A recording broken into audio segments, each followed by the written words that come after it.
nananawagan sa ating mga kababayan dito sa Pasay, dito sa Metro Manila. Kung kayo po ay nagmamahal at sumusuporta sa ating Pangulo, samahan niyo po kami ngayong gabi dito po sa Gate 5 ng Villamor Air Base para maipakita ang pagmamahal at pagsuporta ng napakaraming Pilipino sa pinakamamahal na Pangulo ng Pilipinas, Rodrigo Duterte.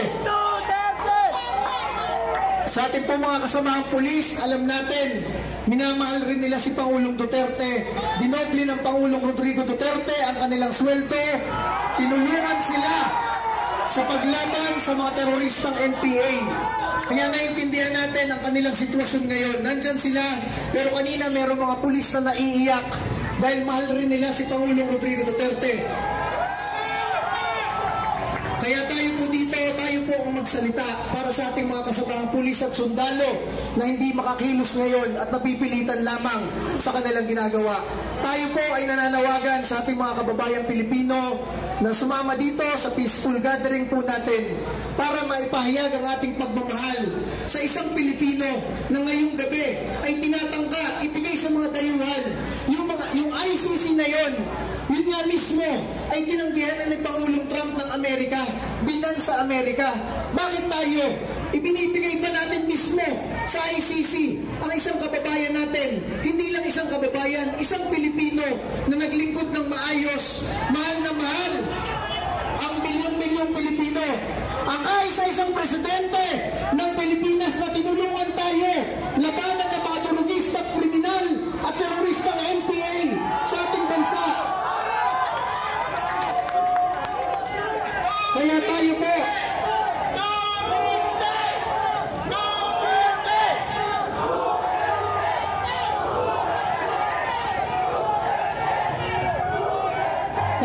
po, ay nananawagan sa mas marami nating kababayang Pilipino. Nasa social media, talagang daang-daang libo hanggang milyon ang nag-iiyakan ngayon sa nangyayari sa ating bansa. Kaya ang panawagan natin yung ibang nandito sa Pasay lamang at nasa Metro Manila, samahan nyo tayo ngayong gabi dito sa Gate 5 ng Villamor Air Base para maipakita pa ninyo through your cellphones, through your Facebook Lives and TikTok na napakaraming Pilipino ang nagmamahal sa ating Pangulong Rodrigo Duterte. Sana po huwag nating hayaan na makalipad ang eroplano ngayon dahil baka hindi na natin makita si Rodrigo Duterte sa ating buhay. Sana po yung mga nagmamatsag sa media ngayon, nasa na yung TRO, kung nakalipad na ba yung eroplano, sana po banggitin nyo dito sa unahan para tayo po ay organisado sa ating ginagawa ngayong gabi kung anong susunod nating hakbang. At tayo po ay nagpapahayag ng suporta sa ating pangalawang Pangulo, Sara Duterte. Alam natin malungkot siya ngayon sa nangyayari. Pero ma'am, nandito ngayon ang maraming Pilipino, ang milyong-milyong Pilipino buong bansa, nagmamahal sa inyo at sa Pangulong Rodrigo Duterte. Kahit nagbalingbigan ng mga senator at mga kongresista, ang mga Pilipino ay hindi babalingbing.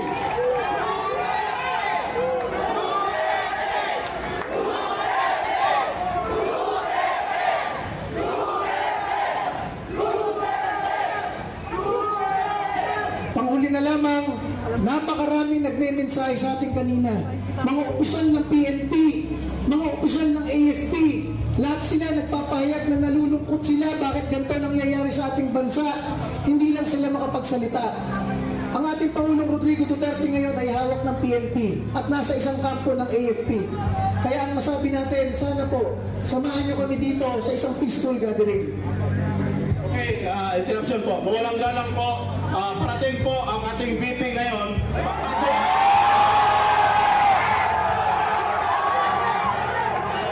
Magaling mo na. Papasok po siya sa my gate. Anong? Hindi siya pinapasok sa gate 1 para dalawin ang kanyang ama. O ano ba ang mayroon na hustisya ngayon? Para tingnan niya ang kalagayan ng kanyang ama. Parating siya ngayon dito, antayin natin, abangan natin. Yung wire po, wire. Huwag apakan ng wire po, please. Po, hanggat maaari po, huwag tayong umuwi. Suportahan natin ang Duterte. Suportahan natin. hindi matuloy ang pagdala nila sa ibang lugar sa ating dating presidente. So, sangayon ba tayo lahat pagka umaga dito? Okay. Sigaw natin, walang uwian! Walang uwian! Walang uwian! Walang uwian!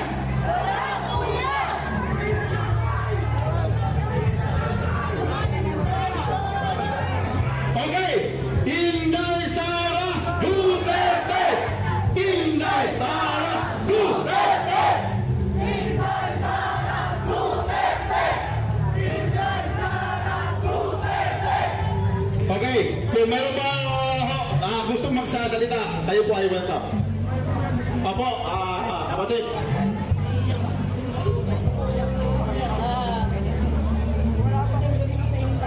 Alam natin, hindi po maganda ang gawin natin lahat.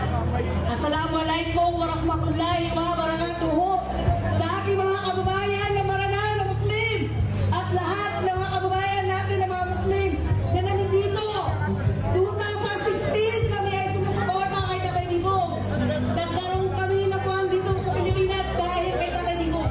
Sila lang po ang nagbigay sa amin na kami ay bigyan respeto ang mga Muslim sa buong bansa. Kami ay nandito ay ang itatatan ko si Tatay Digong. Allahu Akbar! Allahu Akbar! Allahu Akbar! Ang ibig sabihin po ng aking sinasabing Allahu Akbar ay aming kapayapaan. Palabasin niyo po at palayain niyo si Tatay Digong.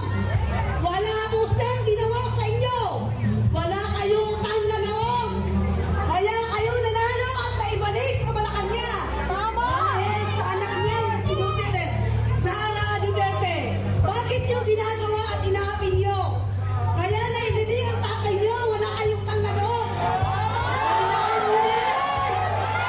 Ano ba ang ginagawa niyo?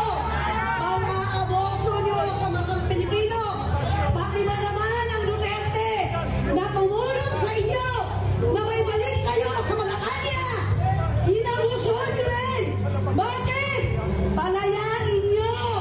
Kami na mga Moro ay kakampi ng Duterte at kakampi ng mga kababayan Kristiyano. Ayaw namin ang naaapi. Yan ang tandaan niyo, Marcos. Ay di na itinuring ka na kapatid ni Vice President Sara Duterte. Itinuring ka niya na best friend. Bakit naging mangga ka na? Naging mangga ka na sa Vice President. Nakakamura ko talaga. Pero sobra na kayo. Bakit yung ginawa sa tatay? Matanda na yan. Matanda na ko sa tatay Digong. Bakit di mo yan kinuha?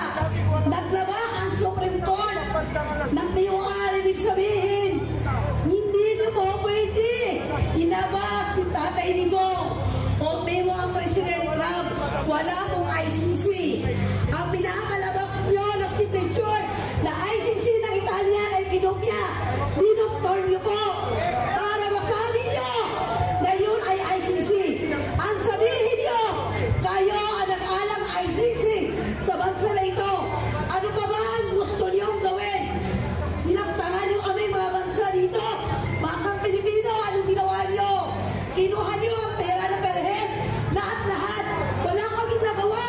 Lahat-lahat.